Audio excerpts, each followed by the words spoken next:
Okay, today we're going to show you how to change the elastomers in flex handlebars. A lot of people ask me about it. They think it's difficult, but it's very simple. You just loosen up this nut, and then you push on that bolt. You grab the handlebar and lift it up, and there's the elastomer. It comes right out. And you can put in whichever tensor you wish. I'm going to go to a little bit softer one here. And push it back in, put the bolt in there, put a new nut on, and then you tighten this bolt down to where about 3 threads show on the end.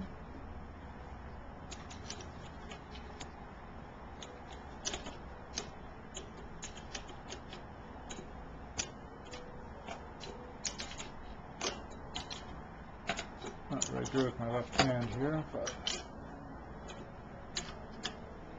so there's about 3 threads showing. That's about how it needs to be.